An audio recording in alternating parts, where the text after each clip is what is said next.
সুপ্রিয় ভিউয়ার্স, আসসালামু আলাইকুম। আশা করি সবাই ভালো আছেন। আল্লাহ রাব্বুল আলামিনের কৃপায় আজকে যে ভিডিওটা আপনাদের সামনে নিয়ে আসছি সেটা হলো প্রিয় নবী হযরত মুহাম্মদ সাল্লাল্লাহু আলাইহি ওয়াসাল্লাম যেভাবে তাসবিহ পাঠ করতেন, ঠিক আজকের ভিডিওতে আমরা সেই বিষয়টা নিয়েই আলোচনা করব। ফরজের পাশাপাশি বিভিন্ন নফল ইবাদত পালনের মাধ্যমে আল্লাহ তাআলার সন্তুষ্টি অর্জনের চেষ্টা করেন মুমিনরা।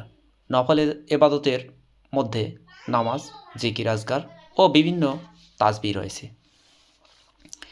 যেমন নবীজি সাল্লাল্লাহু আলাইহি ওয়াসাল্লাম নামাজের পর সুবহানাল্লাহ ৩৩ বার, আলহামদুলিল্লাহ ৩৩ বার, আল্লাহু আকবার ৩৩ বার, লা ইলাহা ইল্লাল্লাহু ওয়াহদাহু লা শারীকা লাহু লাহুল মুলকু ওয়া লাহুল হামদু ওয়া হুয়া আলা কুল্লি শাইইন কাদির একবার এমন ভিন্ন তাসবিহ তিনি পড়তেন।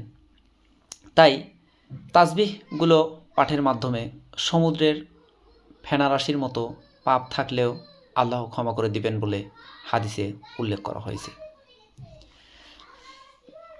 আবু হুরায়রা রাদিয়াল্লাহু তাআলা আনহু বলেন, দরিদ্র লোকেরা নবী করিম সাল্লাল্লাহু আলাইহি ওয়াসাল্লামের কাছে এসে বলল, সম্পদশালী ও ধনী ব্যক্তিরা তাদের সম্পদের দ্বারা উচ্চ মর্যাদা ও চিরস্থায়ী নিয়ামত নিয়ে আমাদের থেকে এগিয়ে গেলেন।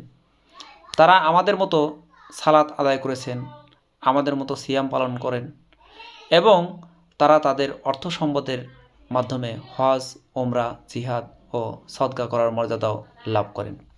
একথা শুনে রাসূলুল্লাহ সাল্লাল্লাহু আলাইহি ওয়াসাল্লাম বলেন, আমি কি তোমাদের এমন কিছু কাজের কথা বলবো যা তোমরা করলে যারা নেক কাজে তোমাদের চেয়ে অগ্রগামী হয়ে গেছে তাদের পর্যায়ে পৌঁছাতে পারবে।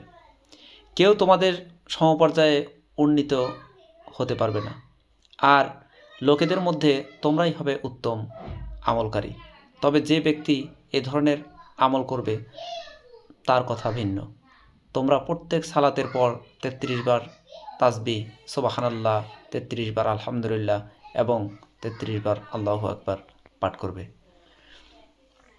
এই তাসবিহগুলো রাসূল পাক সাল্লাল্লাহু আলাইহি ওয়াসাল্লাম কীভাবে পাঠ করতেন তার বর্ণনা পাওয়া যায় হাদিস থেকে। এক হাদিসে আবদুল্লাহ ইবনে ওমর রাদিয়াল্লাহু তাআলা আনহু বলেন, আমি নবীজি সাল্লাল্লাহু আলাইহি ওয়াসাল্লামকে দেখেছি আঙ্গুল ভাঁজ করে তাসবিহ গুনতে। অপর বর্ণনায় এসেছে তার ডান হাতে তিনি তাসবিহ পাঠ করতেন। সুপ্রিয় দর্শক বন্ধু, এই ছিল এখনকার মতো। সাবস্ক্রাইব করে পাশে থাকুন। পরবর্তী আপডেট দেখার জন্য নিমন্ত্রণ জানিয়ে বিদায় নিচ্ছি। সবাই ভালো থাকুন, সুস্থ থাকুন। আল্লাহ হাফেজ।